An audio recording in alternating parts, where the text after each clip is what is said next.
This project is still in alpha. Voiceover as well as additional art assets, sound design, and general quality of life perks are currently absent, but will be— Well, motherfucker, I can't read that so fucking quickly! This currently lacks a save function, however one will be implemented in the next few weeks. Players are encouraged to simply tinker around with the game right now, rather than attempting playing the begin— Motherfucker thinks I'm fucking Superman!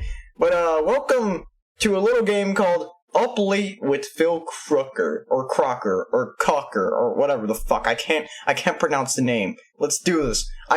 Once again, H.io game had a description. I didn't read it. So, if it's porn, it's porn. That's what's going up the channel Alteri. I'm not finding a different fucking game to play. Choices were made during interviews will affect the show's ratings as indicated by the Craig Mile meter. When the Craig Mile meter appears on screen, your responses will numerically alter the meter. Alright. So I get to respond to things. Oh, the media's gonna despise me. Some responses will have greater effect on the Craig Mile meter than others. Adapters will have different outcomes depending on your Craig Mile ratings. Crude, charming, natural. So if I go too high, it's bad. If I go too low, it's bad. Keep this in mind when Phil Crocker interviews you. Break a leg, alright. This is a work of fiction. Names, characters, business events, and incidents of products and officers' imagination. Any resemblance to actual persons living or dead, or actual events is purely coincidental. They have the same shit in South Park. But not in The Simpsons. So if a president dies in The Simpsons, it's canon. Sloppy language leads to sloppy thought, and sloppy thought leads to sloppy legislation. David Kavitz, or whatever. I don't know these people. These are famous people. I don't know any celebrities. June 26, 1963. My era. Literally smack dab in the middle of the Cold War. Beautiful. Or maybe it was like near the end. I don't remember. I know like in 1980 it's practically over, but I don't know. Well, okay. NBN. My god. There you are! Yes, you're a few minutes late, but nothing to worry about. Nothing to worry about at all! If you wouldn't mind following me this way, please. Aha. Static. My favorite room of the house. Next to the dead room, which accompanies the living room. You know, some days I just want to be dead.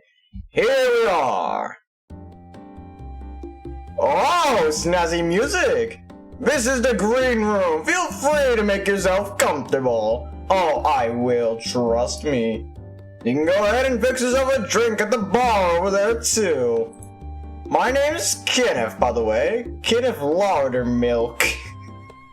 Well, for a second there, I was like, man, this dude does not look like he should have the voice he has. But then I heard Laudermilk. No, I gave him the perfect fucking voice. I'm a show coordinator. I'll keep this ship running tight. Some people call me a PA, but I don't think the labels are important. Anyways, it's nice to meet you. I'll get out of your hair in a moment. Just need to get a few logistical things out of the way first. You understand, of course. Your first name? Dick.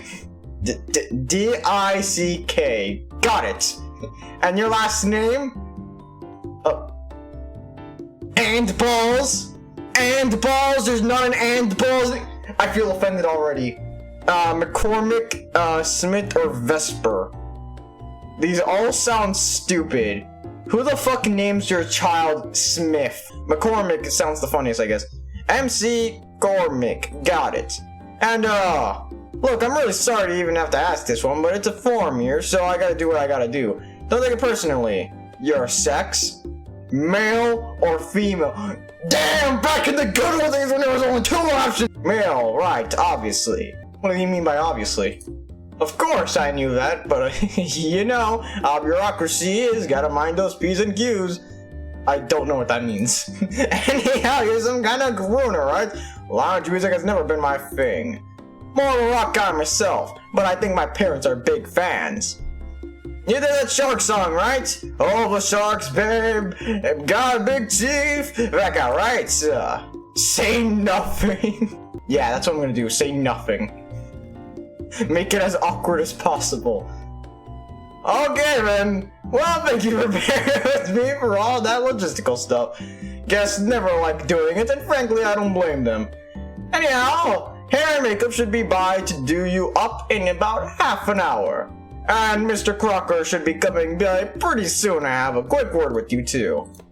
Oh, right. This is when I'm supposed to leave now, isn't it? Yeah, get the fuck out of here. Sorry about that. Bye. Nobody likes you. Boo. Out. Shoo. Use the mouse to move around the green room and interact with the objects. I'll be honest with you, mate, this does not look very green. In fact, it looks about as diverse as my soul right now. Reminds me of bad television from the olden days. Kennedy gave some big speech in West Berlin today. His commitment to combating the Soviets is soothing to the masses, I'm sure. Those communist scums! I hate every single one of them. It's all promotional material for Up Late with Phil Crocker. Always heard Phil was a nice guy. Looking forward to meeting him. I think he's a dick already and I haven't even met him. Still call me old-fashioned, but I always thought the show's previous host, Ralph Wooldridge, was funnier. Who was naming these children? Did someone just like shit out a bunch of names and picked it from a bucket and goes, yeah, sure, name it that. He wasn't on air for too long. 51 for 53, I think. But I always thought this material was braver than Crocker's. Plus, Crocker's show has such a jarring, red scared skew. A little off-putting for a more progressive mind like myself. I'm progressive? Damn, I've already accomplished more in this game than I have in real life. I still don't believe in women's rights. Oh my god. I read in a magazine somewhere that the average human spends roughly 4 hours a day sitting down. Sometimes I worry we're getting too sedimentary as a society, and what that might mean for us in the future. Then I guess then start drinking. 4 hours a day sitting? Brother, we used to have it bad back then. Try 24/7. I never get up from the chair. I may or may not be disabled. In fact, I'm starting to feel a little stressed out right now. Wait, no, actually, yeah, no, disabled people spend the most time in chairs. I just realized. Maybe I should alleviate that. And there you go. 2 hours till showtime. I could really use a drink. Or 5 in the meantime. Wait at the bar until showtime? Yes, I've checked everything. Time to get nice and sauced. Delectable. I'm only drunk as fuck and hard as dick. How you doing? Mind if I let myself in? Martin Waldorf, co-host. Normally Phil meets with his guest before going on air, but he's a bit indisposed at this moment. So that leaves me as his little errand boy, come to say hi on his behalf. Well, it's his loss, frankly. You're Dick McCormick, the singer, right? I'm a singer in this universe? Damn. So my voice doesn't sound like an idiot. Pleasure to meet you. An honor, really. Let me just say that you're gonna love Phil. Great guy. Not like all the phony balonies you meet in L.A. A real class act. An authentic kinda man's man, you know? A dying breed in this industry, I'll tell you that much. Say absolutely nothing. Just continuously speak nothing and make the conversation worse. A tip. It generally makes for better television when a talk show guest actually, talks. Not gonna be able to tell much of your work as an activist if you don't, move your lips. Let me tell you something. Phil, he's got this remarkable ability to turn on the charm when the cameras are rolling, Making almost effortlessly make an audience think he's practically family. Once those cameras are off, though, that's another story. He gets, a little odd, for lack of a better word.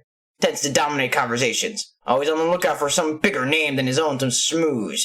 Just kinda exist in his own little world. Sweet guy still, I promise. Love the man like a brother. He's just a little lacking in the kind of social decorum he demonstrates on TV, Guy's coming on his mid-30s now, unmarried, no kids, and a lot of connections, but not a whole lot of friends. Besides me, anyways. Guy's lonely, and I think it's a little hard on him. So what's I'm trying to say? Sounds like every lowlife in Hollywood. So he's a neurotic, self-involved basket case. You just described 70% of people working in entertainment. Surely there's some angle you're playing here. What is it? Oh, no angle. No angle at all. Maybe a little angle. Like I said, Phil's a sweet man. Good art, nice guy, don't get me wrong. But he's a lonely one, too. He might ask you to join him for drinks or dinner or whatever after the show tonight. For his sake and yours, I'd say it's in your best interest to oblige him. Sounds like a creepy evening. I'm already doing his crappy little show for no pay, and now I have to get dinner with him too? What else do you want me to do? Chew his food for him? Hey, you're talking to a key player on that creepy little show. I asked you to treat me and my work with at least the guys of respect. Now, I'm not saying you gotta get dinner with them, but I am saying you should probably get dinner with them. Look, Phil isn't a bad guy, but he's got his insatiable need to be liked. Even though like some of the social withdrawal to make people like him beyond, oh my god, I cannot read these old fucking tiny words, wherewithal, to make people like him beyond a showman / audience dynamic. More importantly, he's got connections that can make him either a gift or a Category 5 hurricane to anyone else's career. Guy just really needs a friend is all. You gotta be kidding me. Are you honestly telling me that my fate of the career hinges on soothing the insecurities of a socially inept narcissist?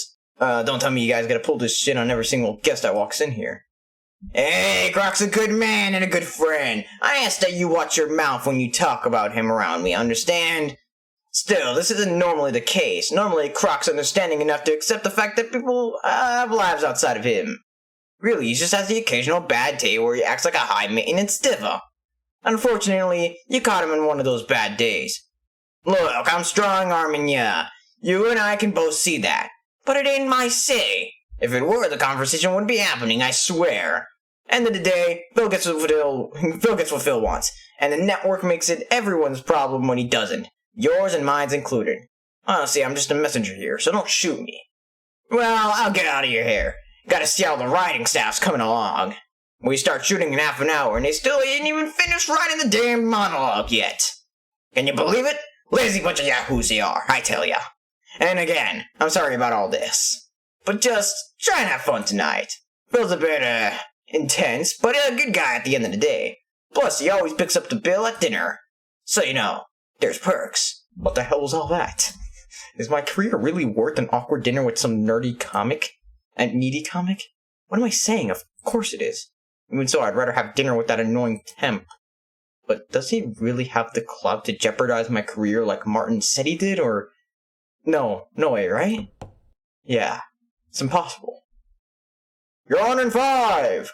Guess I'll just have to worry about that later. It's showtime. Wait, no, that was me. Fuck! Alright, in just a second there, Mr. Crocker will introduce you to the band they'll start playing, and the Grips here will open the curtain. Soon enough the room's cleared, you head on stage. Phil, come shake your hand, and then you can go ahead and take a seat closest to his desk. You got it? You're gonna be great out there. I can only fucking hope. Up late with Phil Crocker.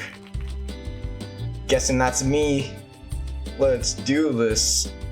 This is gonna be great. The best show ever. Oh, you can tell it's a fucking jazzy night when the song is this. And we're live! Ladies and gentlemen, we're back. And better than ever. Let's not make promises we can't keep, Marty. What a break-up, champ! I downed the 5th in J&B during the ad break. This could go downhill real fast. What an irresponsible cock! I'm just kidding, folks. That'd be unprofessional. When has that ever stopped you? A bunch of hooligans! Alright, ladies and gentlemen, my first guest tonight is a prolific musician with nearly 2 decades worth of discography, busting such hits as Chinese Firecracker and Red Silk Dress, Monaco Affair, and Like a Kid Again. His upcoming album, Honeymoon Blues, will be available on store shelves this Friday. Please welcome to the show, Dick McCormick. Curtains open, head out. Gotta make a good first impression out there. Well, some kind of impression anyways. What should I do? Polite, showy, grumpy. Let me see. I have to be...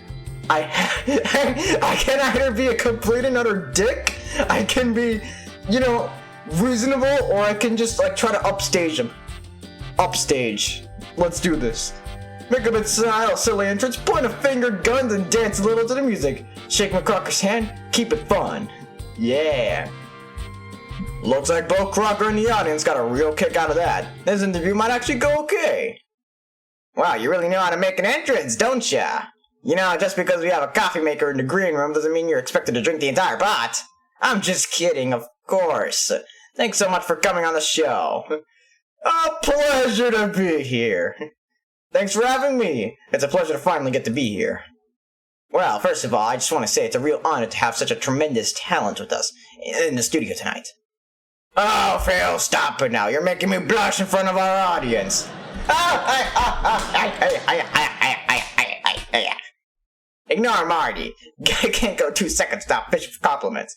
Well, maybe if you're showing me a little affection from time to time, I won't have to fish so much. Marty, let's save this for our counselor. Alright? I'm trying to make the dumbest laugh. Say nothing, play along. Make it awkward, baby! Should I? Oh, I don't know. It's such a dick move. It's such a dick move, but I'm gonna do it! Dick, I've been listening to you since I was in high school. At that time, you were just coming up, and I remember thinking, wow, now that is a voice right there. True story, the first time I heard a Moonlight Reminiscence, I wept. It's true, folks. Like a baby. Hand to the Lord. Anyways, I suppose my question is, how do you do that thing where you can just take the lyrics, excellent lyrics, mind you. Don't get me wrong, but lyrics that are as broad as general declarations of love and heartbreak, or what have yous, you know, issues that anybody can have and will experience in their lives, and make them sound so soulful, so raw, so uniquely you. Standard response, deep and insightful response, jab an insult towards Phil. You know, I actually know how to write, unlike some fucking jelly-haired fucking dumbass in front of me.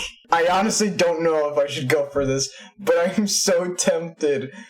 Oh, but why shouldn't I? Why shouldn't I? Oh, fuck it. Fuck you, Phil. Well, it's an awful lot harder than being a 2-bit comedian, I'll tell you that. I wouldn't know. Sid, you're finding it tough to evaluate that soul in your music. You know, considering you seem to lack one altogether. Oh! Oh! Now Marty, show some respect. Someone's gotta pick up the slack from our guest. Hey, shut the fuck up! Shut the fuck up! You're being an asshole! Now, Dick, I wanna ask you something. You know you're married a man, and have for some time, so please don't feel like I'm trying to get you to divulge any taboo secrets here. Oh boy, here we go! Your line of work has been bestowed upon you the unique privilege of getting to travel all across this great nation of ours. All 50 states, if I'm not mistaken. Now, you are, and I don't take this the wrong way, quite a handsome fellow. I can only imagine that everywhere you go, you've got gorgeous women just throwing themselves at you left and right. Now, our audience, particularly those of the female persuasion, is just dying to know, which state has the most beautiful women? Oh god, used to be here in California, but oh my god. I don't even know the connotations of this one. Well, if your audience is any indication, California sure leaves a lot to be desired, just being honest. Dude, I am being a complete and utter dick tonight. It's too bad, too. The beach bunnies here used to all be that back in the day. Nowadays, though, it looks like just smog has really done a number on these ladies' complexions. Here's a tip, ladies. Kick on the makeup and stay out of the water if you want to impress a man like me, you understand? Oh! Wow, Dick, they're booing you. Gee, it's almost as if people don't like being called ugly on national TV. Who'da fly! Now I'd like to take a minute to discuss your work as an activist. Typically, we're not ones for asking hard-hitting questions on this show.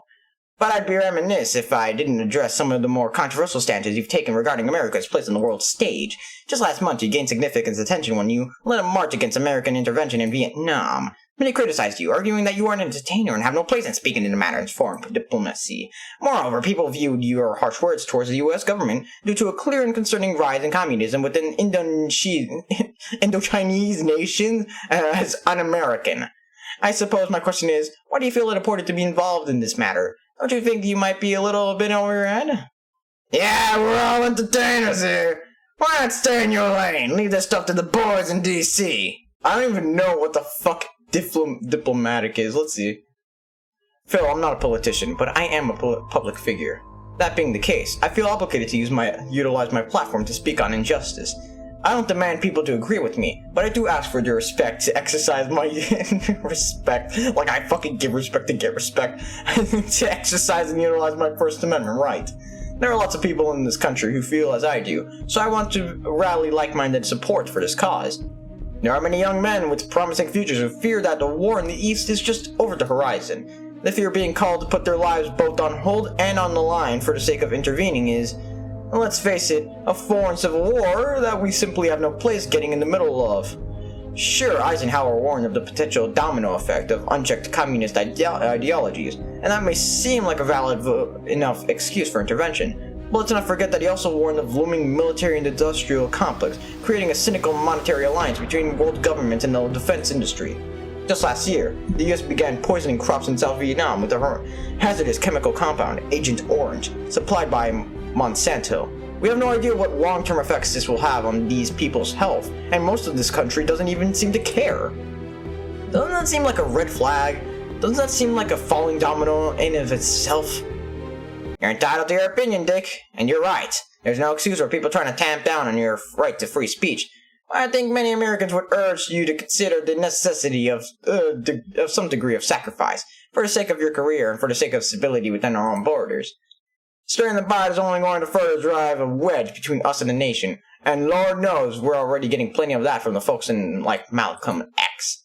No one's saying war is inevitable, but should the worst come to pass, it may just prove essential to the preservation of democracy across the globe and upholding God-given freedoms that should be afforded to all the world's inhabitants, not just Americans. Yeah, sure, the freedoms, like minimum wage pays that don't allow you to fucking own a house or rent.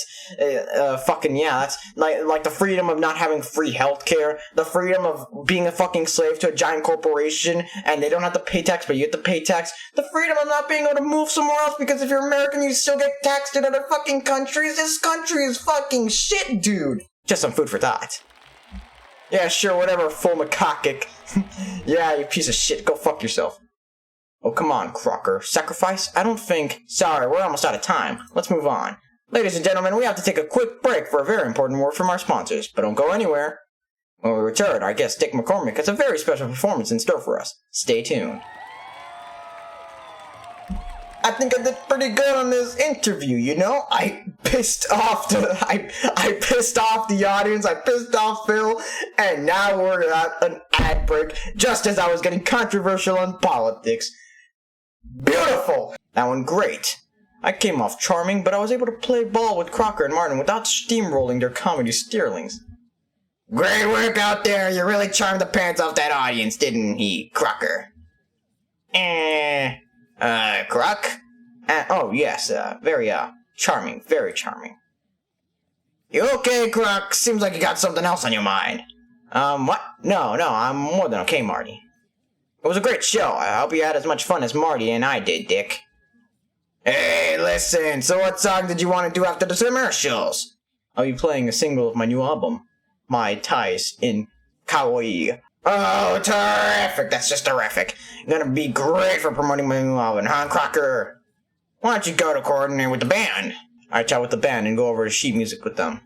I perform the song on air and it goes without a hitch. The audience loves it. The album is gonna be a hit, I can already tell. Damn, that was the fucking show? That was easy. What a show. Crocker really was a gracious host, wasn't he? Maybe grabbing dinner with him wouldn't be such a problem after all. Maybe it wouldn't. I grab my things and make my way to the door when... Ah! Well, sorry about that. Didn't mean to scare ya. Hey, listen, I just want to say, great show out there tonight. The audience absolutely adored you. The best interviews are the ones that make my job easy when the guest can just take a question and run with it. Baby, you sprinted out there. You gotta let me return the favor. How's dinner sound, huh? On me. Oh, God. You know what? I'm not even gonna answer this question because my throat is starting to hurt doing the stupid-ass characters' voices. Why don't you go and play the games your fucking self for once, eh? Well, I always gotta finish it. No, you fucking finish it. Fuck this.